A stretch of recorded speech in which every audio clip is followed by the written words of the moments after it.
성경 잠언 26장 2절 말씀을 보면 까닭없는 저주는 참새가 떠도는 것과 제비가 날아가는 것 같이 이루어지지 아니하느니라 이렇게 말씀하고 있는데, 까닭 없이 저주하는 사람은 성경에서 미련한 사람이라고 말씀하고 있습니다. 이러한 미련한 사람의 까닭 없는 저주, 즉 그 저주는 공의롭지 않은 저주라. Unjustice curse. 공의롭지 않는 이러한 저주를 퍼붓는 미련한 사람은 마치 참새가 떠도는 것과 제비가 날아가는 것과 같은 저주다. 그 의미가 뭘까? 여러분, 참새가 떠돈다, 제비가 떠돈다. 그것은 목적이 없기 때문입니다. aimlessly. 고린도서에서도 사도 바울이 이 단어를 사용하는데, 마치 떠도는 참새, 목적 없이 하늘에서 맴도는 것, 어디에 착륙할지 모르기 때문에 허공에서 맴돈다. 까닭 없는 저주가 그렇다, 그 말입니다. 다시 말하면 목적이 없다는 것은 그 저주는 실패한다는 겁니다. 까닭 없는 저주는 이루어지지 않는다. 다시 말하면 공의롭지 않은 저주는 결코 성취가 안 된다. 그 좋은 예가 골리앗과 다윗과의 그 싸움에서 보면 이 거인 골리앗이 블레셋 신들의 이름으로 그 다윗을 저주합니다. 사무엘상 17장 43절 44절. 그러나 그 저주는 결코 성취되지 않았습니다. 이루어지지 않았습니다. 까닭없는 미련한 자의 저주였기 때문입니다. 도리어 성경은 다윗이 그 싸움에서 승리했다. 만일 우리 주위에 미련한 사람들이 저 여러분들에게 까닭 없이 이유 없이 막 미워하고 까닭 없이 이유 없이 막 저주하고 고통을 핍박을 준다면은 과연 우리는 어떻게 해야 합니까? 시편 119편 78절 현대인의 성경 말씀입니다. 교만한 자들이 이유 없이 나를 비난한 일에 대하여 수치를 당하게 하소서. 그러나 나는 주의 교훈을 묵상할 것입니다. 여러분, 이유 없이 까닭 없이 나를 미워하고 싫어하고 질투하고 샘내서 비난하고 수근수근하고 심지어 막 저주까지 퍼부을 때 시편 기자처럼 그러나 나는 주의 교훈을 묵상할 것입니다. 여러분, 참 중요한 원리라고 생각합니다. 이 성경적인 원리가 우리의 삶 속에 실제로 하나님이 주신 은혜로 적용을 해야 되는데, 이것은 부부관계, 부자지간관계, 모든 인간관계에 적용되는 원리라 생각합니다. 잘 모르는 사람들이 우리를 오해하고 비난하고 저주하고 욕하고 뭐라고 막 수군대도 들어도 그거는 좀 낫습니다. 그런데 기대하고 사랑하는 가족 식구나 가까운 친구들이, 사람들이, 성도들이, 교회 성도들이 나를 뒤에서 비난하고 욕하고 수근수근하고 심지어 저주까지 퍼붓는다. 그런 음성을 들릴 때 오히려 하나님의 음성을 듣는 기회로 삼아야 됩니다. 공의롭지 않고 오해하고 까닭 없는 마치 맴도는 허공을 치는 그러한 저주의 비난의 소리를 듣고 화나고 상심하고 그럴 필요가 뭐 있습니까? 공의로우신 하나님의 음성을 듣는 게, 은혜의 음성은 사랑의 음성 듣는 게 훨씬 낫죠. 그래서 이 시편 119편 78절에서 시편 기자처럼 그러나 나는 주의 교훈을 묵상할 것입니다. 이런 결심. 그러면서 그의 기도는 뭐였냐면, 교만한 자들, 겸손한 자들이 우리 비난하겠습니까? 교만한 자들이 비난하고 이유 없이 그럴 때에 수치를 당하게 하소서, 이렇게 기도했습니다. 결국 자기 입에서 교만한 자들이 내뱉는 그런 비난과 저주는, 욕은 자기 얼굴에 침 뱉기식으로 수치를 당할 뿐입니다. 하나님이 그렇게 하신다는 겁니다. 이 사실을 믿고 아무리 누가 까닭없이 허공을 치는 오해하고 비난하고 욕하고 저주하고 그러나 나는 하나님의 말씀을 교훈을 묵상할 것입니다. 왜 시편 기자는 하나님께 기도하면서 그들이 교만한 자들이 수치를 당하게 하소서 하면서 주님의 교훈을 묵상해 하겠다고 결심했는가? 그 이유가 뭔가? 시편 119편 86절과 161절 현대의 성경 말씀입니다. 주의 계명은 모두 신뢰할 만합니다. 나를 도우소서. 사람들이 이유 없이 나를 핍박하고 있습니다. 권력 있는 자들이 이유 없이 나를 핍박하나 내가 두려워하는 것은 주의 말씀밖에 없습니다.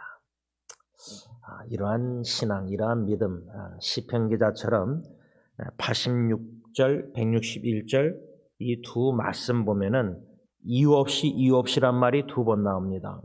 여러분, 내가 내 입장에서 저 사람이 가족 식구도 마찬가지죠. 왜 이유 없이 나를 미워하고 왜 이유 없이 나한테 자꾸만 오해하고 왜 분노하고 왜 소리 지르고 왜 욕하고 왜 이런 이유 없는 까닭 없는 핍박과 이런 비난들 이런 일을 핍박을 당할 때 시편 기자처럼 주의 계명은 모두 신뢰할 만합니다. 왜 주님의 교훈을 말씀을 계명을 묵상했느냐? 신뢰할 만하기 때문입니다. 여러분 까닭없이 허공을 치는 비난과 교회 안에서 막 뒤에서 나를 수근수근하는 소리들 다 그 말을 신뢰합니까? 신뢰할 만한 말이 아니지 않습니까? 공의롭지 않는 까닭없는 이유 없는 비난들 저주들 마치 참새가 허공을 맴도는 목적 없는 그런 말을 왜 귀를 기울입니까? 신뢰할 만한 주님의 말씀 계명이 주음성 외에는 더 기쁨이 없는데 그런 신뢰할 만한 주님의 계명, 주님의 말씀을 시편 기자는 듣기를 사모했다는 겁니다. 그걸 묵상했다는 겁니다.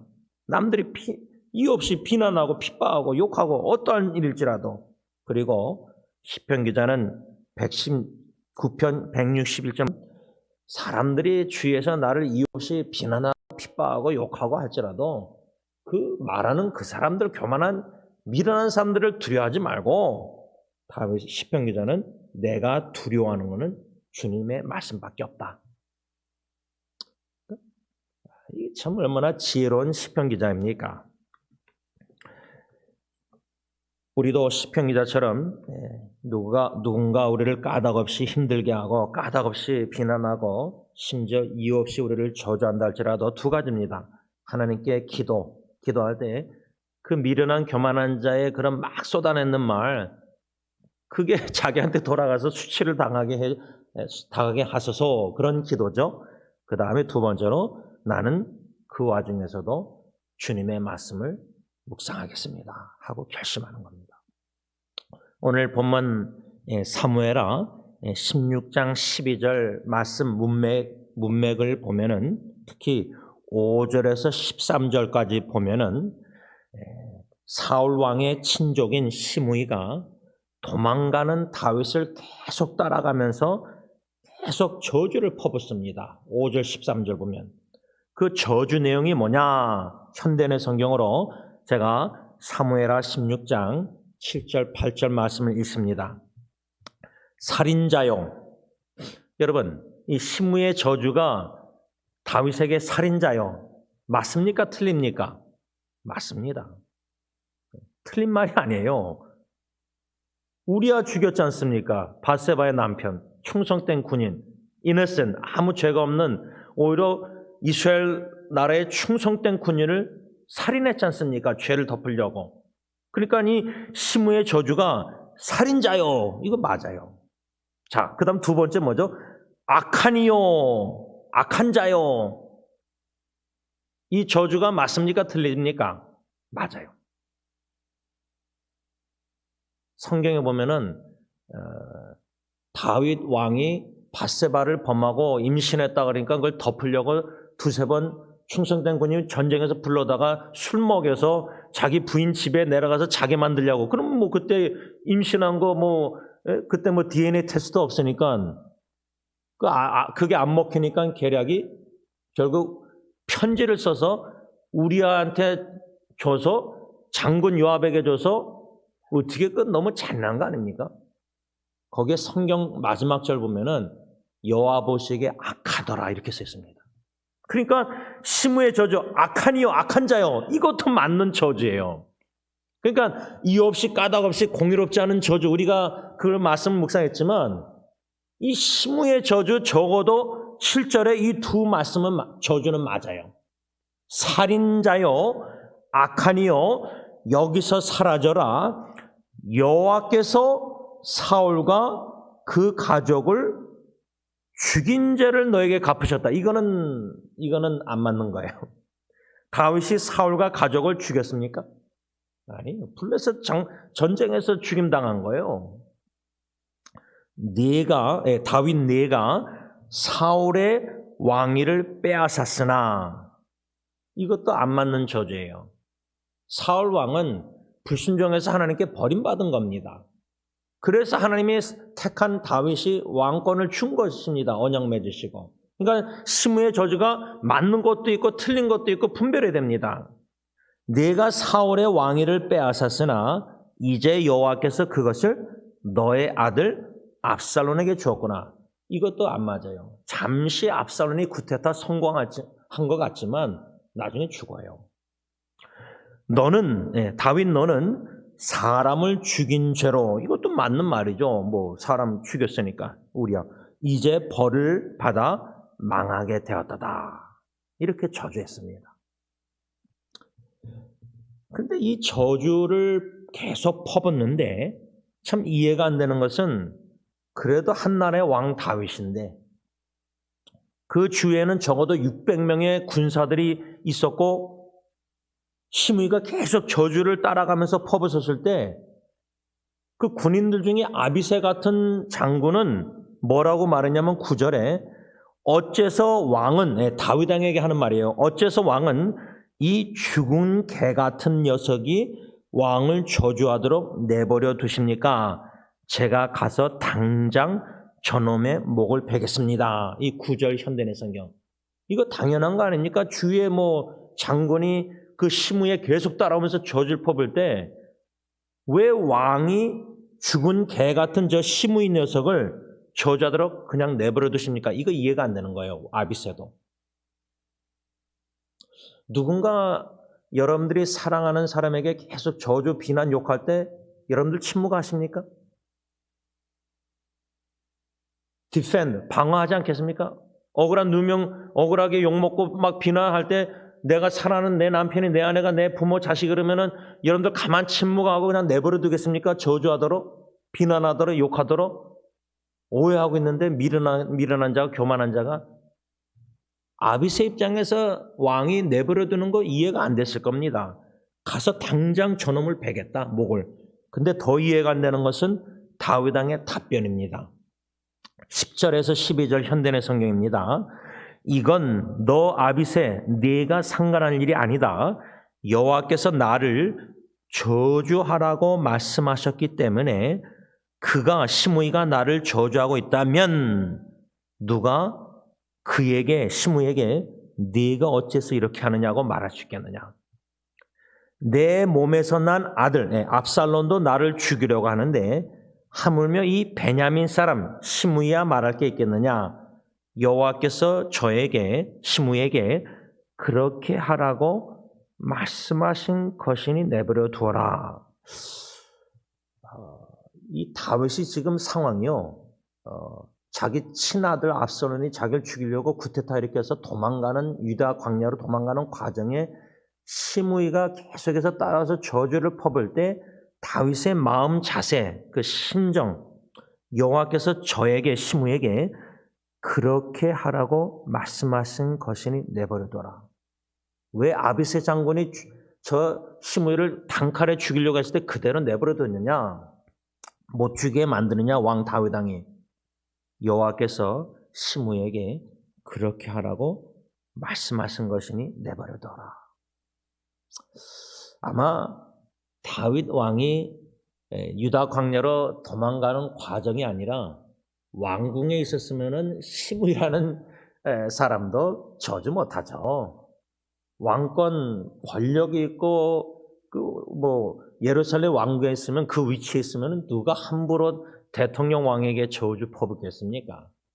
도망가는 이러한 비참한 신세 과정의 와중에 저주를 퍼붓는 건데 다윗이 그냥 내버려 두어라. 하나님께서 시므에게 그렇게 하라고 말씀하신 것이다. 이런 마음 자세. 밧세바를 동침하고 유부녀를 간음하고 그 죄 임신한 거 덮으려고 충성된 군인 죽이고 그러다가 그 아버지 다윗의 그런 결과로 아들 암논이 다윗의 딸 다말을 강간하고 다윗의 아들 압살롬이 암논을 2년 후에 죽이고 압살롬이 왕궁에 데려왔는데 2년 동안 못 보게 하고 그런 모든 과정을 뒤돌아보면 다윗의 입장에서 도망가면서 나는 저주받아 마땅한 사람이다. 그런 심정이 들어보신 적 있습니까? 여러분들이 저와 신앙 여정에 여러 가지 위기와 역경과 고통과 자녀의 죽음과 눈물 여러 가지 사랑하는 사람의 이런 고통 속에서 하나님께 살려달라고 막 몸부림치면서 광야에서 인생의 밑바닥을 경험했을 때 주위에 어느 누구가 나에게 욕을 하고 비난하고 심지어 내 사랑하는 내 배우자가 내 부모가 자식이 나를 욕하고 비난하고 친구가 예를 들자면 그래도 침묵 속에서 다 듣는 그 마음 심정 밑바닥에서 왜? 나는 죽어 마땅한 살인자 악한 자 죄인 저주받을 마땅한 죄인이거든요. 하나님과 원수돼. 저는 이 다윗의 심정을 좀 그렇게 적용해 보았습니다. 12절에 와서는 다윗이 뭐라고 답변했냐면 어쩌면 여호와께서 내가 당하는 어려움을 보시고 개역개정에는 이제 나의 원통함을 감찰하시고 오늘의 이 저주, 오늘의 이 시므의 끊임없는 계속되는 저주를 인해서 나를 축복해 주실 줄 모른다 이겁니다. 우리가 이 말씀 중심으로 지난주 토요일 날 우리의 원통함을 감찰하시는 하나님에 대해서 묵상하고 오늘 마지막 두 번째로 하나님은 그 저주를 돌이켜 우리를 축복해 주시는 하나님이다. 이 사실을 배우려고 하는 것인데 다윗처럼 우리가 적용할 때 아무리 우리가 좀 잘못한 게 있다 할지라도 막 사람들이 욕하고 비난하고 저주를 퍼붓을 정도로 다윗에게 우리에게도 그런다면 다윗처럼 어쩌면 여호와께서 내가 당하는 어려움을 보시고 오늘의 이 저주 인해서 나를 축복해 주실 줄 모른다. 저주를 돌이켜 축복해 주시는 하나님, 우리가 슬픔을 돌이켜 춤을 추게 하시는 하나님, 또 달리 적용하자면 진한 슬픔을 맛보는 가운데서도 놀라운 큰 기쁜 신적 기쁨을 맛보게 하신 하나님, 이 돌이키시는 역전의 하나님을 우리의 삶 속에 진짜 많이 경험하지 않았습니까? 여러분 그 에스더 같은 성경 말씀 보면은 진짜 하나님이 이스라엘 유다 백성들 다 전멸당할 뻔했지만 나중에 역전시키지 않습니까? 에스더를 도구로 사용하셔서. 근데 우리의 인생도 보면은 리버스. 참 이런 저주나 비난이나 고통이나 눈물이나 참 이런 어려운 일들을 우리가 지난날에 겪었는데 지금 뒤돌아보면 그 큰 고통과 통곡과 눈물과 참 이런 위기 가운데 고통 속에서 하나님은 돌이켜 우리에게 축복을 베풀어 주셨습니다. 그래서 우리는 간증 찬양거리가 있지 않습니까? 다윗은 지금 도망가면서 시므이가 계속 저주를 퍼붓는데 하나님께서 저를 침을 통해서 날 저주하시니까 그대로 내버려둬라. 하나님은 어쩌면 내가 당하는 이 어려운 원통함을 보시고 이 저주로 인해서 나를 축복해 주실지 모른다. 선으로 갚아주실지 모른다. 왜? 선하신 하나님이기 때문에. 그래서 우리가 좋으신 하나님, God is so good, 언제나 항상 좋으신 하나님, 선하신 하나님, 지금 우리가 당하는 일들이 악한 것 같고 저주와 비난과 욕이가 고통일지 모르지만 합력해서 선을 이루실 수밖에 없다는 것은 하나님은 선하시기 때문에 우리에게 선을 행하실 수밖에 없는 겁니다. 우리는 선을 행해야 되지만 구원받은 자로서 에베소 2장 10절 선을 행할 때도 있지만 악을 행할 때도 있습니다.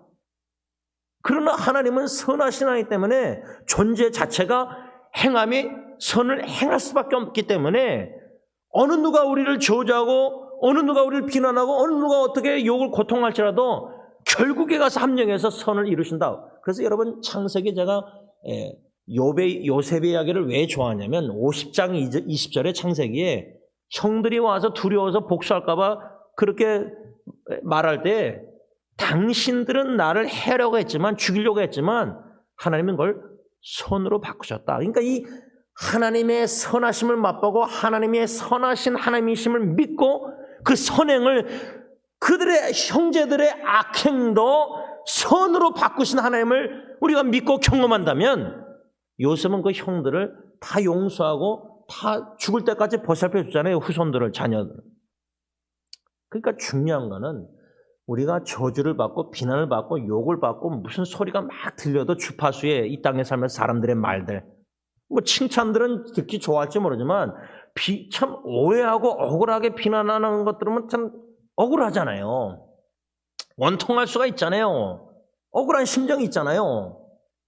그런데 그것도 침묵 속에서 하나님의 말씀을 묵상하는 기회로 삼고 기도하는 가운데 선하신 하나님을 만나고 믿고 선하신 하나님의 음성을 듣고 내 지난날에 하나님의 모든 사람들의 악행을 합력해서 선을 이루신 그걸 맛본 것을 은혜를 기억해낸다면은 지금 현재 우리가 당하는 모든 비난과 욕먹는 것도 다윗처럼 침묵할 수가 있어요.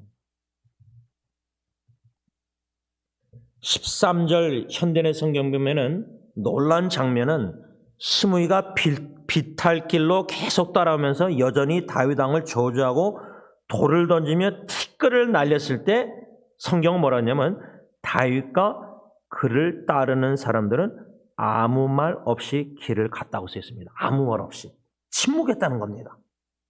이 침묵의 영성, 침묵의 아름다운 뷰티.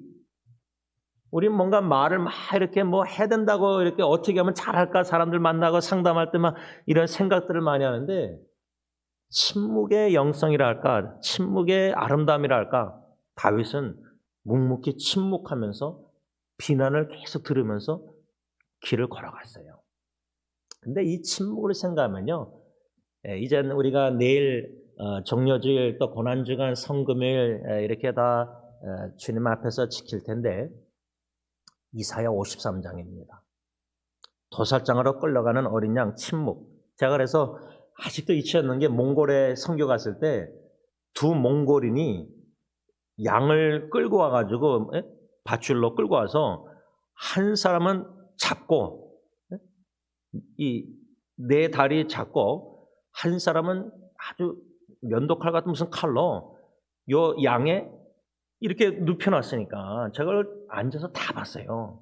그 사진이 있어요. 지금도 그 기억나요. 한 사람이 칼로 여기 심장을 그 정도만 째가지고 손을 집어넣어요. 그래서 양의 심장을 누르는 것 같아요. 근데요, 양은 아무 소리 안 내요. 그리고 죽어요. 그래서 양고기 먹었어요. 죄송합니다. 제가 아직도 그 장면이 진짜 생생해요. 야, 이사야 53장 도살장에 끌려가시는 메시아 그리스도 어린 양 대신 세상 죄를 짊어지고 근데 침묵, 입을 열지 않았다는 말씀이 두 번이나 나와요. 예수님의 침묵의 이 영성을 우리가 배워야 되는구나. 억울하게 죄 없으신 어린 양이 저 여러분들의 하나님과 원수된 저주 마땅히 받을 영원한 형벌 받을 살인자요 악한 자요 우리가 그거 아닙니까? 근데 대신 죄 없으신 예수님 어린 양이 다 짊어지고 도살장으로 끌려가는 침묵하는 어린 양을 우리가 묵상하면 이 고난주간에 우리도 다윗처럼 예수님처럼 침묵, 묵묵히 말없이 누가 저주를 하든 근데 솔직히 저주 얘기하지만 누가 우리를 칭찬해도 그냥 침묵하고 가는 거예요. 칭찬과 저주가 그렇게 큰 의미가 없다고 봐요. 전 동절의 앞뒤라고 봐요. 칭찬하던 사람들이 욕하고 칭찬 사람들이 저주하고 순간적으로 선교지에서도 제가 어저께 들어보니까 그렇게 선교사님을 따르고 좋아하던 사람이 젊은이가 비난하고 하다가 그냥 이런 보면은 제일 가까웠고 신뢰하던 사람이 뒤통수 치고 욕하고 비난하고 이 땅에서야 그런 일들은 비일비재하니까 거기에 칭찬과 저주에 그렇게 너무 큰 의미를 둘 필요가 없습니다. 사도 바울은 자기 자신도 판단 안 했는데 침묵하면서 모든 저주를 들으면서 다윗은 그를 따른 사람들과 걸어갔다. 왜 다윗 왕은 그리했을까? 그 이유는 다윗은 혹시 하나님께서 자기의 원통함을 감찰하시사 그 저주 때문에 손으로 자기에게 갚아주시리라 기원하며 기대했기 때문이다. 현대의 성경으로 말하자면 어쩌면 여호와께서 내가 당하는 어려움을 보시고 오늘 이 저주로 인해 나를 축복해 줄 줄 모른다고 생각하기 때문에 침묵하면서 시므의 저주를 계속 들었다. 말씀을 맺고자 합니다. 신명기 23장 5절 말씀, 하나님은 그 저주를 변하여 복이 되게 하시는 하나님이라고 성경에 써 있습니다. 그러니까 이 신명기 23장 5절 말씀을 제 생각에는 다윗은 믿었던 겁니다. 믿었기에 시므의 저주를 다 침묵 속에 다 들은 겁니다. 왜? 하나님께서 시므의 저주를 변하여 자기에게 복이 되게 하실 줄 믿었기 때문입니다. 근데 실제로 이 시므의 저주를 하나님이 어떻게 돌이켜 다윗에게 복이 되게 하셨는가? 이 질문을 던지면서 말씀을 묵상할 때 중요한 것은 우리 자신도요, 뒤돌아보면서 사람들의 비난과 저주가 아닐지라도 비난과 욕이나 억울하게 막 여태까지 이렇게 당한 것들을 당했다, 피해의식이 있을 수 있지만 그것을 주님 앞에 나와서 우리가 조용히 나와서 다 쏟아내고 아직도 그게 우리가 쓰라림이 있다면은, 쓴뿌리가 있다면 이것을 하나님이 선하신 하나님이 복의 근원 되신 하나님이 어떻게 나의 신앙의 여정에 돌이켜서 나에게 복이 되게 하셨는가? 예를 들자면 저 같은 경우는 욥기 말씀처럼 어떤 축복을 사람들의 이런 비난과 막 이런 걸 접했을 때 사역하면서 이걸 어떻게 축복으로 나에게 돌이키셨는가? 저를 단련시켜 주셨어요. 정금같이. 더 강하게 만드셨어요.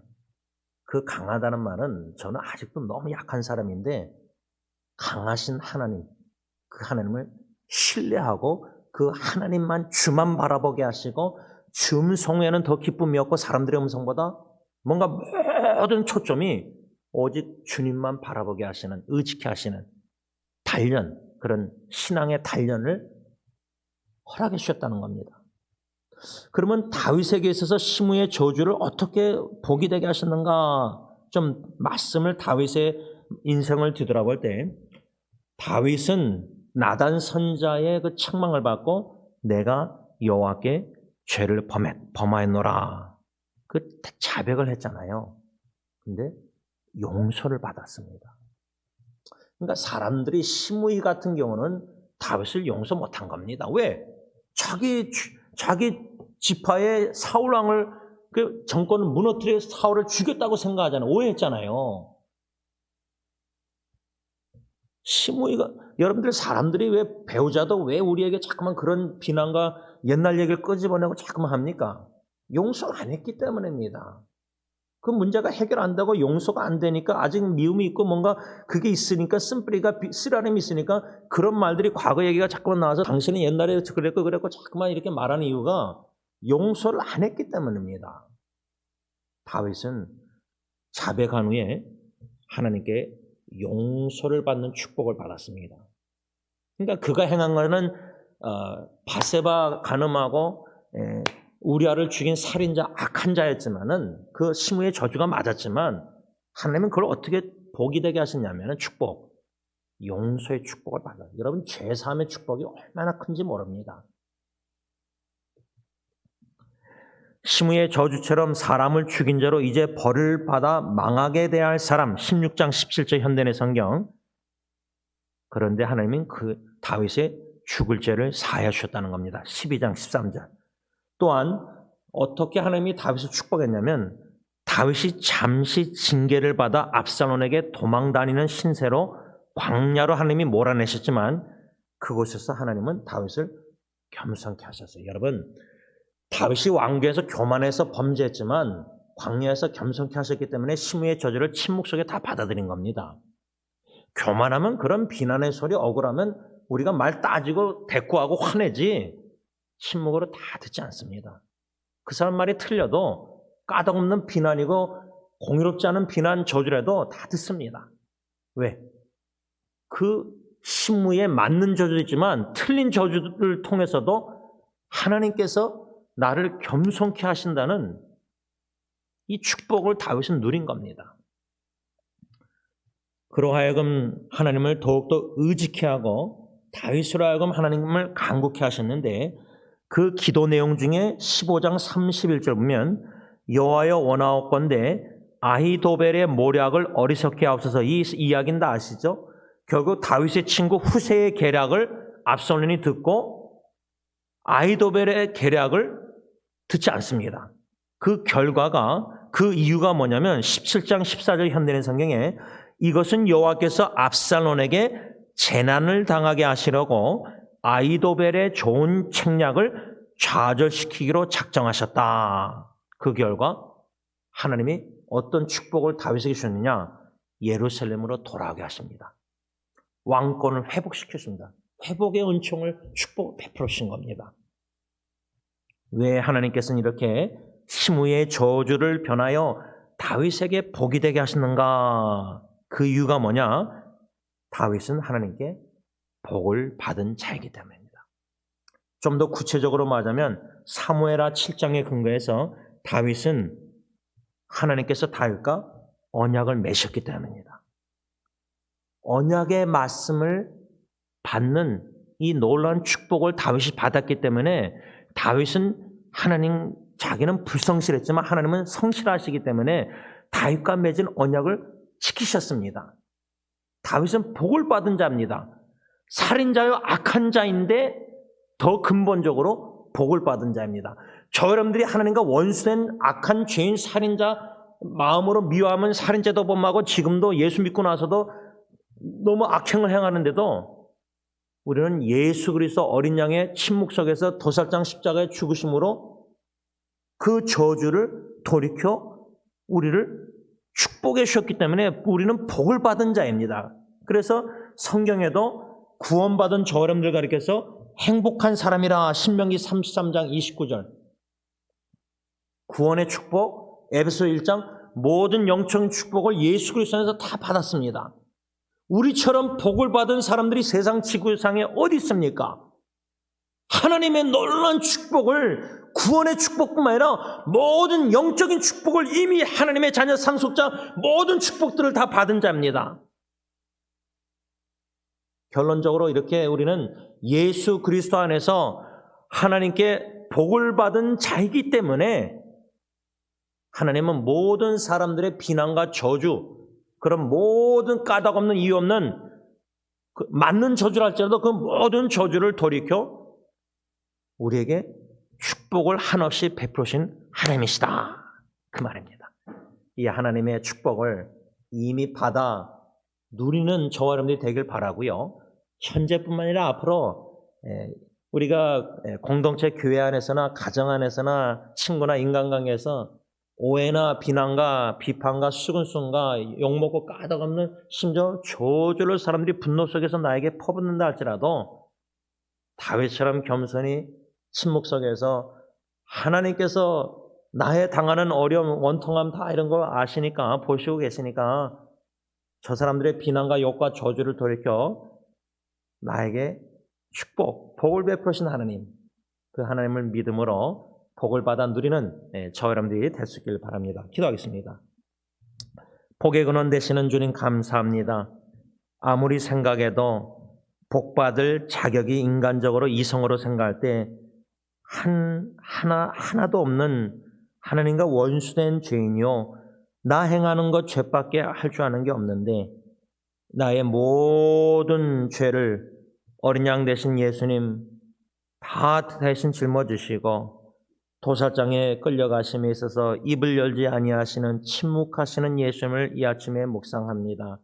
내일도 고난주간에도 성금일에도 부활주일에도 360일 우리는 예수님을 묵상할 때, 십자가를 묵상할 때 그 십자가를 향해서 나아가신 그 예수님의 침묵, 말없이 모든 사람들의 십자가를 못 박으라, 십자가에 못 박으라, 자기 백성에게 왔는데 자기 백성들은 주님을 영접하지 않고 오히려 저주의 나무에 못 박으라고 신성모독죄로 자기가 하나님이라고 칭했다고 하나님께 저주받아 마땅한 죄인이라고 예수님을 십자가에 못 박으라고 다 소리 질렀는데 예수님은 다 들으셨습니다.